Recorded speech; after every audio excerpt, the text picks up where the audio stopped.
હવે વાત કરીએ બોડેલી તાલુકાની વડા તલાવ ગામ પાસે આવેલ રેસિડેન્શિયલ શાળા વિવાદમાં આવી છે, જ્યાં અભ્યાસ કરતી કેટલીક વિદ્યાર્થીનીઓને તેમના વાલીઓએ જણાવ્યું છે કે શાળામાં તેમને મેનુ પ્રમાણે જમવાનું આપવામાં નથી આવતું, પાણીની પૂરતી વ્યવસ્થા નથી અને શિયાળાના સમયે પણ ગરમ પાણી આપવામાં નથી આવતું।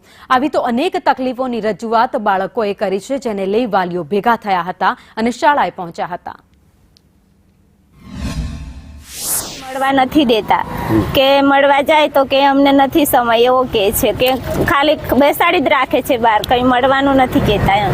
છોકરી કઈ કીધું નથી પણ કહેતી કે પાણી નથી આવતું અને જમવામાં નથી, મમ્મી સારું એવું કે છે। છોકરી કાચું જ દરરોજ ખવડાવે છે એવું કે છે અને પાણીમાં છોકરીઓને કાચું ખાવાનું મળે છે અને શાક એવું બનાવે છે કે દરરોજ બટાકાનું શાક બનાવે છે। એમાં એની અંદર દરરોજના દરરોજ એકના એક શાક હોય બરાબર, એમાં પેટ ભરીને છોકરીઓ ખાતી નહીં, એટલે એમની જે ભૂખ સંતોષાય નહીં, પછી શિક્ષા સાહેબો ગમે એટલી આપે પણ એનું શિક્ષણ અધૂરું રહી જાય। સાહેબ છોકરાઓને છે ને પૂરતું ખાવાનું નથી મળતું, પૂરતું પાણી નથી મળતું અને પૂરતું જે જરૂરિયાતી વસ્તુઓ સરકાર આપે છે એ સરકારની એ વસ્તુ બી નહીં મળતી।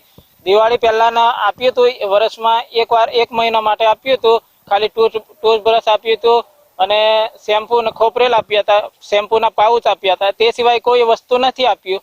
અને કાલે આપ્યું છે એમાં ખાલી શેમ્પુના ખાલી પાઉચ જ આપ્યા છે, પછી બીજું કોઈ વસ્તુ આપતા નથી આ લોકો।